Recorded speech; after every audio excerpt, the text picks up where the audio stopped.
estimados alumnos. Hoy vamos a hacer un pequeño repaso, como les conté, a través de un microvideos, para dejar grabada la clase virtual de hoy. Para empezar a trabajar, si bien lo charlamos en clase, la idea era armar un microtutorial de los diagramas, diagramación lógica, con los diagramas de flujo, vamos a hacer un pequeño repaso. Entonces, que a ustedes les sirva para el parcial. Nosotros hemos visto estructuras de programación y dentro de las estructuras que hemos estado mirando hemos visto tres: la secuencial, la condicional y la repetición. Entonces, cuando armamos o cuando trabajamos con una estructura de tipo secuencial, cuando las actividades, las tareas que se van a realizar son una continuación de la otra. Después hemos visto una estructura, la estructura condicional, que está referenciada a cuando dentro de mi programación tengo que evaluar si sucede algo y tomar una decisión por dónde ir, en caso de que esa condición sea afirmativa. Entonces se utiliza la estructura condicional. Ya lo vamos a ir viendo en los diagramas de flujo a medida que avancemos. Y la otra estructura es cuando yo tengo que hacer varias actividades que se pueden hacer en forma secuencial, o también puede ser que tengan dentro una condición, pero que se pueden repetir para una o varias actividades. Entonces, en función de esas estructuras de programación, nosotros hemos estado viendo cómo hacer una abstracción utilizando el pilar, uno de los pilares del pensamiento computacional, y llevarlo a un modelo. Ese modelo es lo que hemos visto, la diagramación lógica de estas estructuras de programación. Entonces, para poder pasar a hacer ese diagrama, lo primero que tengo que saber es la codificación o la notación para poder ir graficando cuando hay una secuencia, cuando una condición, cómo dibujo una repetición. Entonces, para ese repaso decimos, bueno, ¿cuáles son esos elementos gráficos que se utilizan para mostrar mi algoritmo? ¿Sí? Entonces, acá yo me he puesto un machete con color que está en el trabajo 1, la consigna 1, que les voy a mostrar a continuación. Esto es lo que yo tengo que tener en claro para poder hacer esa diagramación lógica. Acá hay más de lo que yo pedía, pero está muy bueno porque ya vamos a ir a la herramienta, me da una paleta de distintos tipos de gráficas, donde simplemente para poder graficar con lápiz y papel en el parcial, cuando les toque a lo mejor diagramar esta estructura en función de la situación problemática que se les plantee, será cuando voy a hacer una tarea, simplemente dibujo un rectángulo. Y esto se llama proceso. Entonces representa cualquier tipo de operación. Leer un dato, hacer una suma, acumular, contar, ¿sí? Bien, acá la otra estructura gráfica que me muestra es cuando yo voy a tener que tomar una decisión, es decir, un camino de bifurcación, si se cumple o no es. Entonces nos permite analizar una situación con base a valores, que se cumplan, si es verdadero o falso. Entonces cuando yo, por ejemplo, analice la edad, voy a hacer una pregunta y tomaré una decisión u otra, que esas decisiones se convertirán en actividades. Y por último, el último diagramación lógica para esto simple que hemos visto es la línea, la flecha, que indica una línea de flujo. Es decir, que si una tarea o un proceso, como le llamamos acá, está conectada por una línea y la línea está desde esa tarea, la flecha indica una secuencia, ¿sí? Entonces, esta línea indica el orden, la precedencia, ¿sí? Y acá, bueno, hay otros adornos más en la gráfica, como este es el inicio, puedo poner un comienzo o un fin, que en la herramienta se llama terminador. Y algún otro elemento que ya puedo empezar a especificar si son de entrada o de salida. Entonces, este es el primer punto que debo tener en claro para hacer la gráfica, la diagramación lógica. Bien, entonces ahora vamos a ir tachando todo lo que ya vamos viendo. Vamos a ir a la herramienta, yo he trabajado con esta, ustedes no sé con cuál han hecho, pero esta me resultó súper sencilla. Vengo por acá. Ya llegamos a la herramienta. Se llama Lucidchat, es online. Voy a sacar la carita. Y esta en la herramienta ustedes se pueden loguear con su cuenta de Gmail. Y dentro de esta está toda esta paleta y toda esta especificidad en algunas tareas que nosotros no vamos a ver. Simplemente para poder entrar y hacer un diagrama, lo que puedo hacer es, por ejemplo, hacer el diagrama de la receta de cocina. Entonces tomo una actividad, arrastro hasta acá y, por ejemplo, yo ya le he armado para hacer más corto el video.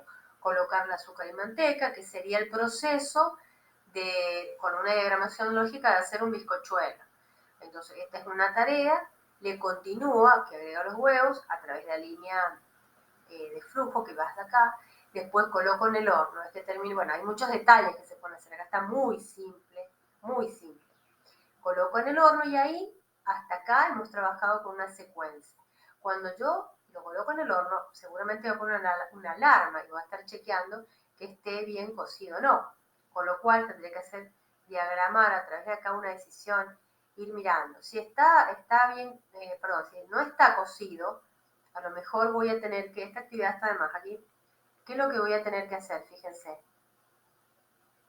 Seguirlo manteniendo en el horno, ¿cierto? Con lo cual yo podría volver a colocar acá esta flecha, que yo le he podido dar colores acá. Y si está cocido o no, entonces lo sigo colocando en el horno.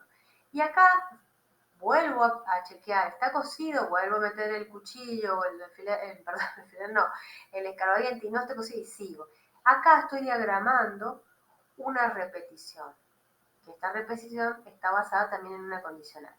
Entonces, de esta manera yo diagramo que puedo volver a repetir la actividad colocada en el horno.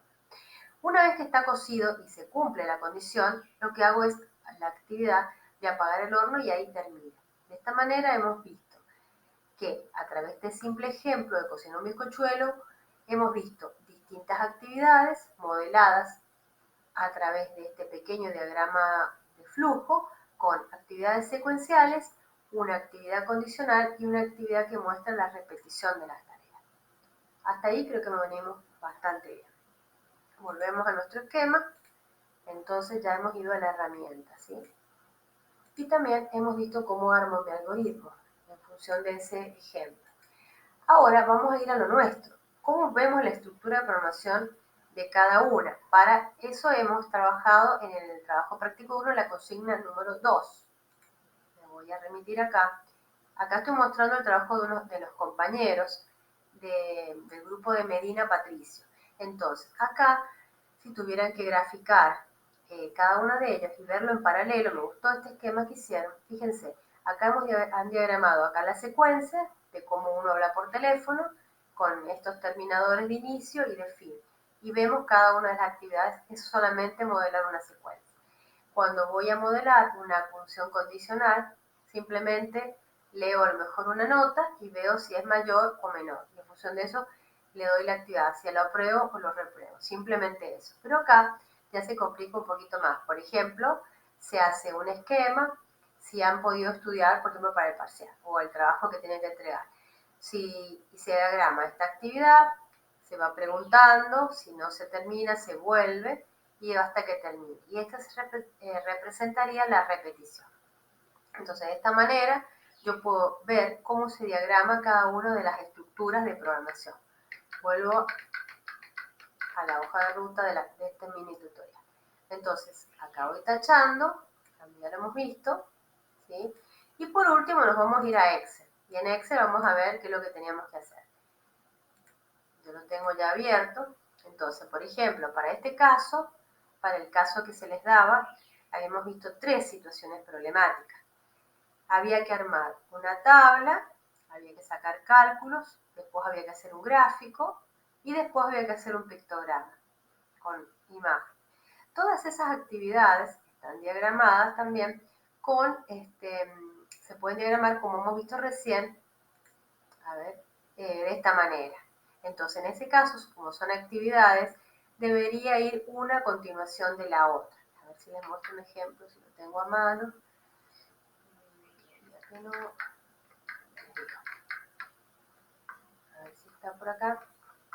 Bueno, justo ese no lo tengo.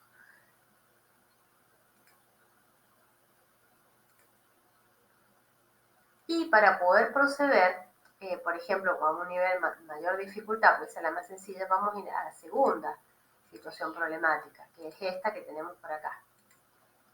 Entonces, cuando se nos planteaba leer la edad de un socio y evaluar si a esta edad tenía que pagar una cuota o no, ¿cierto? Depende de la edad y del valor. Entonces, para eso hicimos, ¿cómo lo modelamos? Antes de empezar a hacer la función, primero leíamos la edad, si la edad era mayor, colocábamos un diamante y en función si era mayor, si la cumplía, la cuota se computaba 300 pesos. Es decir, acá está una de las tareas y ahí terminaba. Si en caso no cumplía la edad, se le cobraba el otro importe y ahí terminaba. Esta entonces es la diagramación lógica de este tipo de actividades. Una actividad que muestre que leo, un condicional y los caminos que bifurcan y el fin del algoritmo, ¿sí?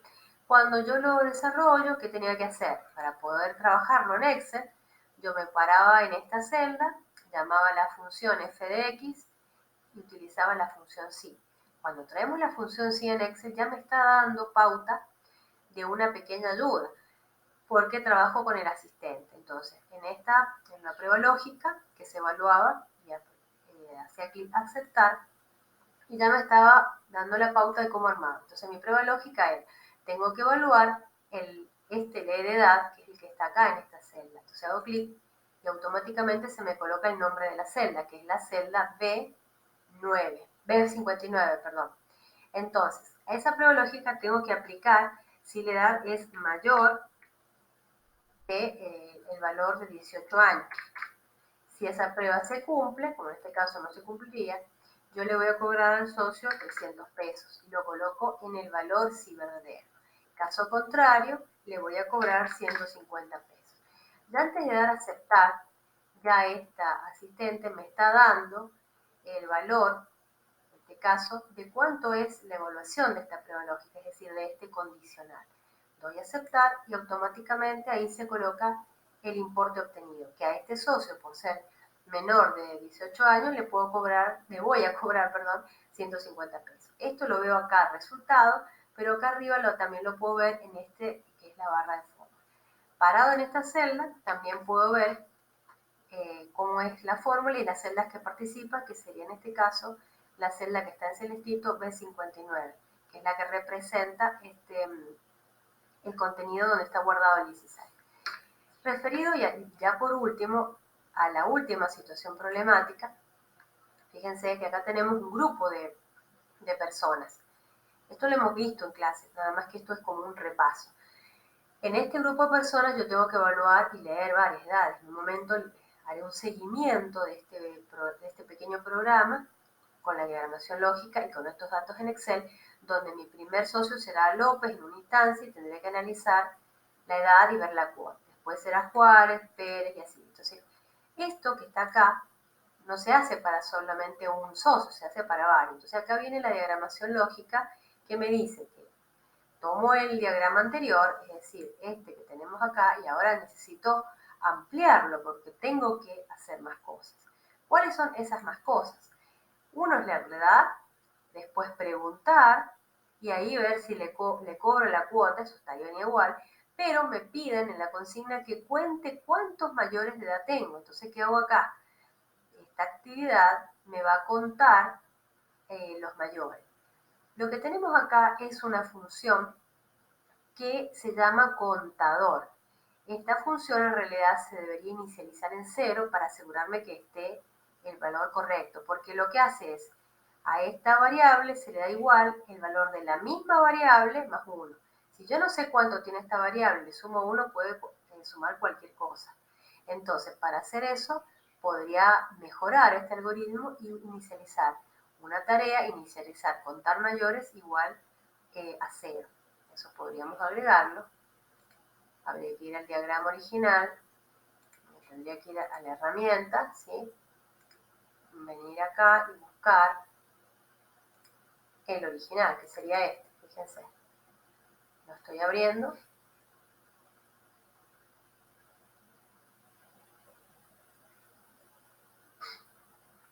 Es este que tengo acá. Bien, entonces acá no solamente voy a contar, sino que voy a inicializar esa variable, para lo cual puedo arrastrar si quiero otra actividad y decir inicio contador de valores. ¿Bien?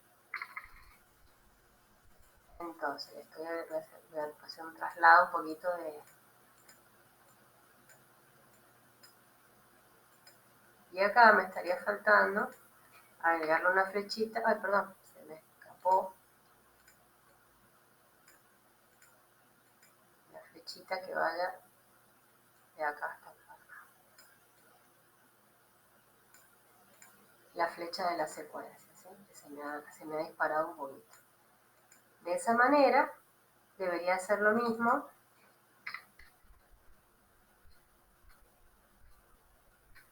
Fíjense, me queda que la variable contador mayores, que en realidad se escribe con, tengo que escribirla igual, o contar, pero contar mayores, porque si no estoy trabajando con otra variable. Contar mayores, le he agregado una tarea que me inicializó en 0. Y ahora lo cuento, ¿sí? El valor que tiene, sé que es 0 ahora, va a ser 0 la primera vez más 1. Y así voy analizando lo mismo para acá. Debería hacer acá lo mismo con contar menores, agregar una actividad y el sumador de la misma manera. La diferencia entre un contador es que va contando incrementando en 1. La diferencia con un sumador es que voy acumulando valores, en este caso valores de cuota. ¿Por qué? Porque necesito poder responder las preguntas de la situación problemática. Una es saber cuántos mayores hay, cuántas personas mayores.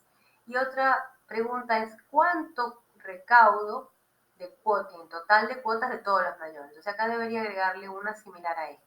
Bien. Entonces acá, este es por el lado del sí, deberíamos hacer por la rama del no, agregarle esas tareas. Y una vez que he terminado de agregar esas tareas, siempre tengo que fijarme esta condición, que es lo que he visto que por ahí han tomado mal en Excel. Cuando la edad es mayor que 18, tengo que ver dónde incluye el 18, si para este lado o para el otro lado, porque acá debería ser mayor o igual. Entonces deberíamos agregarle que tome el 18 como para el lado del sí. De tal manera que cuando en algún momento se me plantea el 18, la máquina no lo va a tomar si yo no lo he configurado, ¿sí? Eso vamos a ver en Excel. Por el otro lado, una vez que yo termino, voy contando la primera edad y si me voy a mi Excel, la primera vez, perdón, mi primera vez va a ser esta persona, ¿sí? Entonces la primera persona es la que voy a estar analizando. Cuando paso a la segunda edad va a ser el segundo y ese va a ser el seguimiento que tengo por acá. Voy a volver a leer la edad, voy a volver a hacer la pregunta y veré para dónde bifurca y contaré, le haré el valor de la cuota, contaré, acumularé. Todo eso está dado por, cuando llego a la condición, pregunto, ¿hay más edad? Porque puede que no tenga más. Si es sí, esta flecha verde hace que vuelva a volverse a activar toda la secuencia de preguntar la edad y todo eso repetido, tantas veces como tenemos la cantidad de socios, ¿sí? Vuelvo al Excel y lo voy haciendo para cada uno de los, hasta que termine. Cuando termine de procesar y leer cada una de las edades, va a volverse a bifurcar y decir, ¿hay más edad? No, entonces ahí voy a mostrar el contador de mayores, voy a mostrar los menores, voy a mostrar la suma que obtuve de todas las cuotas que cobré a los menores, voy a mostrar la suma mayor y acá estaba faltando una que era el total, entonces había que agregarle otra actividad, estaba faltando, esta es una acá, y acá hacemos una, perdón, vamos así, y en esta faltaba el total general. Total general, que era igual a quién? A la suma mayor más la suma de menor. Me ha quedado muy prolijo, pero esto es lo bueno que se va arrastrando y se va agrandando, puedo checar el tamaño de letra, el lienzo de trabajo, todo. Bien. Bueno, de esta manera hemos visto cómo diagramar esta situación problemática tomando secuencias de actividades, tomando condicionales y viendo las estructuras de repetición, en este caso para varios de los socios. Volvemos a Excel para ir cerrando. Esto traducido en las fórmulas, en este este caso son funciones, vimos que acá analizaba el valor de la cuota, ¿ven? Y una vez hecha la función se desplazaba hacia abajo. Para contar la cantidad de mayores, bueno, acá no se ve muy bien, se hacía el condicional es mayor o igual para tomarlo para un lado, en el caso de los mayores, y para el caso de los menores lo tomaba para el otro lado. Es lo que yo les decía, que tuvieran cuidado y revisen en las celdas que ustedes han armado, porque no les estaba tomando el mayor. Si yo ponía mayor acá, justo el valor de 18, no me lo iba a tomar.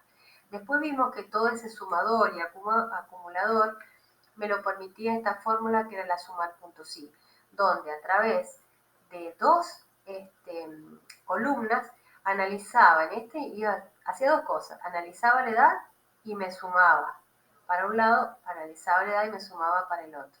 Entonces, eso está muy bueno porque es una función que no solamente me analiza una condición, sino que a la vez me permite sumar. Bueno, y eso sería todo lo que es la diagramación lógica. Por otro lado, les doy una puntita. Esto también, yo lo escribí en el pizarrón en la clase presencial, cuando yo daba el curso de Excel avanzado hace años atrás, saqué este ejemplo de ahí. Yo puedo tener la misma tabla y armar esta pequeña estructura. Que esto no es una diagramación lógica, sino se llama pseudocódigo, donde yo puedo ir escribiendo también esas condiciones. Por ejemplo, acá escribo si la edad es mayor que 12, entonces le doy un valor a la cuota, si no, el otro. Y ahí termina. Entonces, de esta manera, puedo escribir esto y después pasar al esquema de la diagramación lógica. Cada vez que yo voy trabajando un poco más, se puede ir complicando. Por ejemplo, acá no había dos rangos de etarios para este ejemplo que no hemos visto en clase, pero les voy comentando. En este eran 3 rangos etarios. Si eran menores de edad, menores de 12, no pagaban nada la cuota. Pero si estaban entre 12, mayores que 12 y menores que 18, pagaban una cuota de 5. Y todos los mayores de 18 pagaban una cuota de 10. Entonces eso se va haciendo acá a través de este pseudocódigo, donde ya no solamente tengo esta condición simple, sino ya tengo una condición anidada, es decir, dentro de este sí, tengo otro sí que me permite volver a hacer otra pregunta dentro de eso. Y así podemos armar distintos niveles de complejidad hasta llegar a, por ejemplo, esto. En las escuelas técnicas tienen una escala de valores que se da aplazado, aprobado, bueno, sobresaliente, que es con el ASAT. Y bueno, no sé si uno está en escuela técnica, pero acá me permite trabajar con 4 criterios donde yo ya tengo ya un mayor nivel de dificultad. Evalúo una condición, dentro de esto evalúo otro, de esto otro. Y entonces voy armando. Esto también se puede hacer en la diagramación lógica. No lo vamos a ver, no lo voy a pedir, pero es para que ustedes amplíen un poco el panorama de cómo se va escalando los niveles de complejidad en la programación. Bueno, espero que les sirva este video. Se ha hecho un poco más largo de lo habitual, pero cortarlo era complicado porque si no tenía que subir los videos y me lleva muchísimo tiempo. Esta es la clase virtual, nos veremos el lunes, Dios mediante, éxitos en el estudio.